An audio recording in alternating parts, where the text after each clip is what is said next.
It's time for us to track back a little further than usual, back to the 1980s, specifically in 1984, when a particular band was first formed by Yasuharu Konoshi and Kitaro Takanami, who had actually started collaborating and working on music together a few years earlier in 1979, before officially forming their band with the additions of Ryo Konomiya on the keyboard and Mamiko Sasaki as the band's lead vocalist. Shiego Miyata was planned to be the fifth member of this band, taking place as the drummer, but these plans fell through, leaving the band to its original 4 members and keeping the planned name of Pizzicato 5.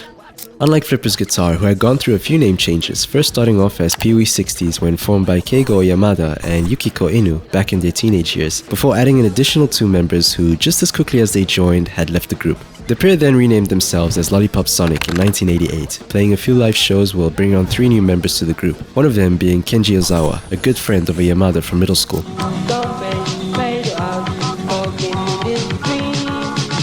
Lollipop Sonic was steadily gaining traction and were offered a record deal, which also meant they needed to change their name due to the record's request, as Lollipop Sonic was just too corny for them, to a name that we finally know as Flipper's Guitar, and in 1989 released their debut album, 3 Cheers for Our Side. Now, with Pizzicato 5, they released their very first single, The Audrey Hepburn Complex, a song being referenced to British actress Audrey Hepburn, who was considered as an icon at the time for her style and beauty, with the track switching between this dark, menacing piano progression that was quite harsh to listen to, and this soft, beautiful section with really catchy horns.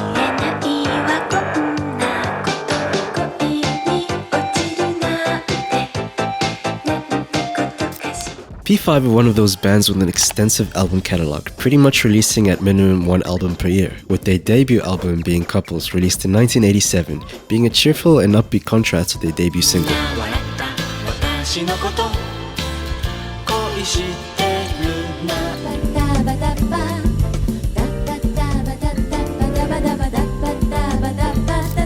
In that same year though, the original vocalists Sasaki and keyboardist Konomiya had left the group, which left Konoshi and Takanami in a really tight spot as they needed a vocalist in their group. However, before their second project, Bellissima, they found one, being Tako Tajami, who was the male vocalist at this time.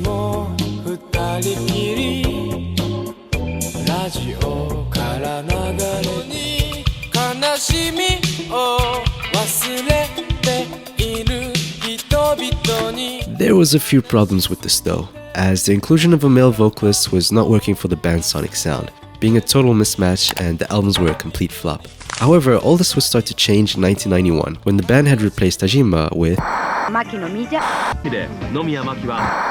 I'm Maki Nomiya from Pizzicato 5. Coming back to 1989, as Flipper's Guitar released 3 Cheers for Our Side, which wasn't a commercial success, though musically speaking, this was a solid piece of work, paving the way for their future projects, being this happy tender album where Ozawa wanted the lyrics to be completely in English, while taking inspiration not only from British pop influences, but also from Latin American music and other genres. It's British rock bands such as the Pastels, the Boy Hairdressers, and the Undertones, bands that weren't very popular among Japanese listeners at the time, gave Flipper's Guitar a fresh new perspective as they heavily drew influence from their music. In fact, the song Goodbye Pastel Badges is purely dedicated to the group's love for these bands, with the unfortunate feeling of having to grow up, leaving these bands behind as a youthful memory that they will never forget before stepping into a new direction in life.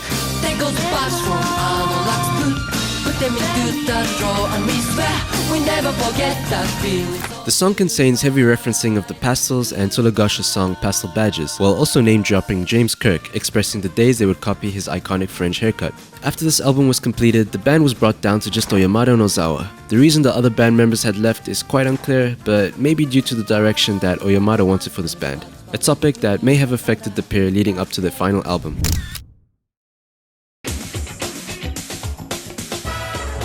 The following year, they would release Camera Talk, being fully Japanese this time, where they would showcase their skills as strong songwriters and producers with a varied sound. Oyamada and Ozawa were a strong duo and even referred to themselves as the Double Knockout Corporation. Camera Talk had aims of being a radio-friendly album, incorporating infectious melodies and taking inspiration from many genres and forms of media, from house music, movie soundtracks, and synthesized elements, which heavily worked in their favor as the album became a commercial success and put them on the mainstream map. The standout track Young, Alive in Love would be used on a popular TV series, Cram School Boogie, which really shot the band into stardom. When asked what they thought about the group's newfound success and the Shibuya-kei movement, Oyamada said, "I don't really understand it that well either. The first album didn't do well at all. The second one got a TV tie-up, so I guess that might be the only reason it got popular so suddenly." 1, 2, 3. A new stereophonic sound spectacular. Remember how I told you that 1991 was a big year for both Flipper's Guitar and Pizzicato 5? Well, as we saw Flipper's Guitar's 1991 album Camera Talk shoot them into the mainstream, for Pizzicato 5, This Year's Girl was the album that the band needed, as this became a crucial turning point, not only for the band, but for the genre of Shibuya-kei itself. This album was not only Makinomiya's debut with P5, but also put together the missing pieces that the band was struggling to put together. A female vocalist with flair and a tender softness that would complement the dynamic instrumentation that P5 were masters at. This album would dabble with a variety of musical and production techniques such as chopping and manipulating samples, throwing in ear candy at just the right moments with songs such as Twiggy Twiggy and Baby Love Child.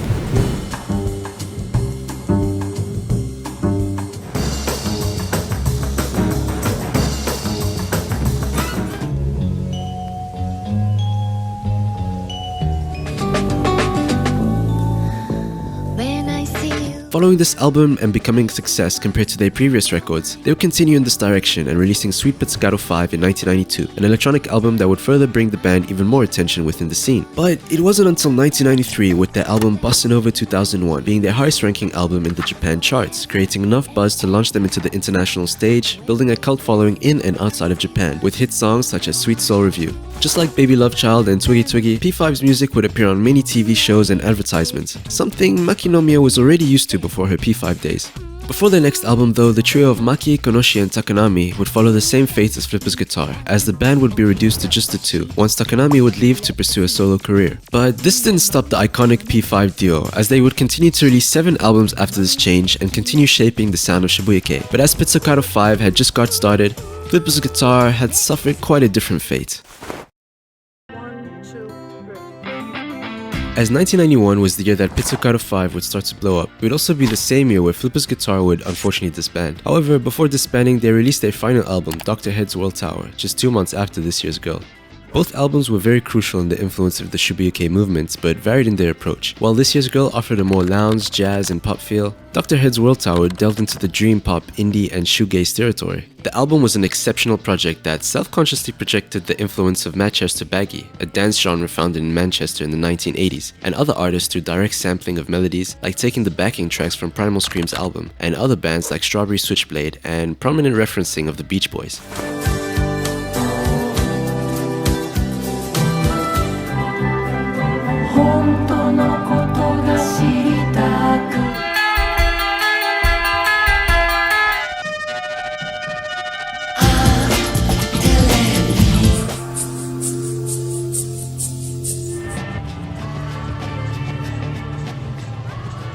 Instead of celebrating the release and positive feedback of the album, tensions would start to rise between Oyamada and Ozawa. The tensions got so bad that the two stopped talking to each other and cancelled all concerts. Rumors started to circulate that Oyamada was getting jealous of Ozawa after working with the Onyanko Club member Watanabe Marina. There are also some suggestions that the pressure and stress from trying to recreate these sample-heavy productions and live shows was just way too difficult. Though these were just rumors, and both had followed their own solo careers. Ozawa would go on as an artist under his own name, releasing a variety of funky pop tunes.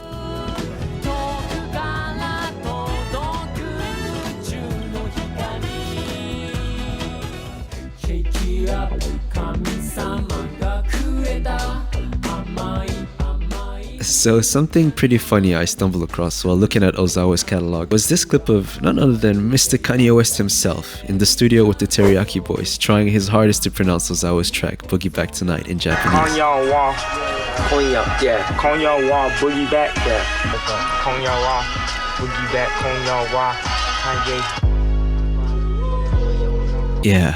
Anyways, Oyamada on the other hand would continue under the name Cornelius and further contributing to the Shibuya-kei movement, working with other bands before releasing more albums of his own, aimed at merging experimental music and pop music. He tried to shift away from the overpopulated Shibuya-kei genre with the album Phantasma, released in 1997. An album that really pushed the boundaries, with Oyamada saying, Phantasma is a kind of album that only has one entrance and one exit. That's it. You can't listen to it from the middle. However, I think I'll save Cornelius for another video. For now, let's take a quick look at what Phantasma was all about.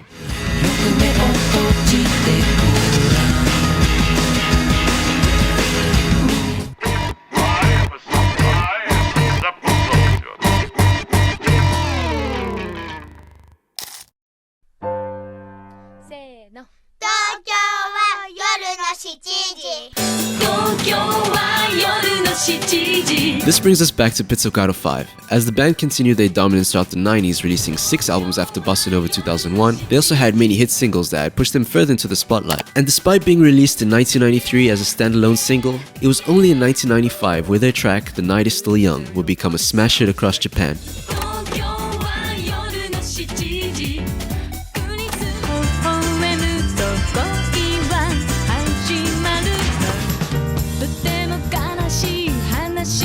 Makinomiya herself had some comments about her career and the Shibuya-kei movement, saying, "When I think about how I had a ceaseless stream of jobs where I sang for commercials, I guess I benefited from the bubble economy. In 1990, I officially joined Pizzicato 5, and it was crucial to work together with commercials to make our songs a hit. Like Pizzicato 5's Sweet Soul Review, it was an era where songs for makeup commercials became hits." Pizzicato 5 would announce their breakup in 2001, accompanied by a farewell concert, Don't Cry, No Tears, No Fears. There was many speculations at the time on why the band were breaking up. Maybe they had similar disputes as Flipper's Guitar, or releasing albums every year was just too much for them.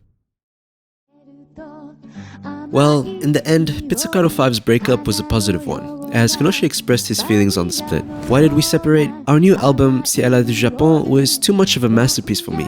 It's like the Sgt. Peppers of Pizzicato 5. I don't need to do a Let It Be. When I made this album, I felt like it was something beyond me. Makinomiya shared a little bit of the same sentiments, as she stated that her favorite albums was Happy End of the World, as there were less songs for her to sing on. In the mid-90s, she also had a child and turned her attention on being a mother, and after Ciela du Japon, an album that sparingly used Nomiya, the two had followed their own solo careers on other creative ventures. It's thanks to Flipper's Guitar and Pizzicato 5 that Shibuya-kei was such an impactful movement during its so-called golden era. But as its key figures moved on, so did the genre itself, with many artists exploring different sounds and emerging bands dissolving as we entered the 2000s. Though in recent years, Shibuya-kei has definitely been seeing a revival, largely due to the internet, which is what inspired me to create this channel. As new listeners delve deep into the genre, discovering its hidden gems, and longtime fans reconnecting with the beloved bands from their youth, we give a massive salute to the pioneers who shaped this incredible genre, one that I personally believe will continue to remain timeless.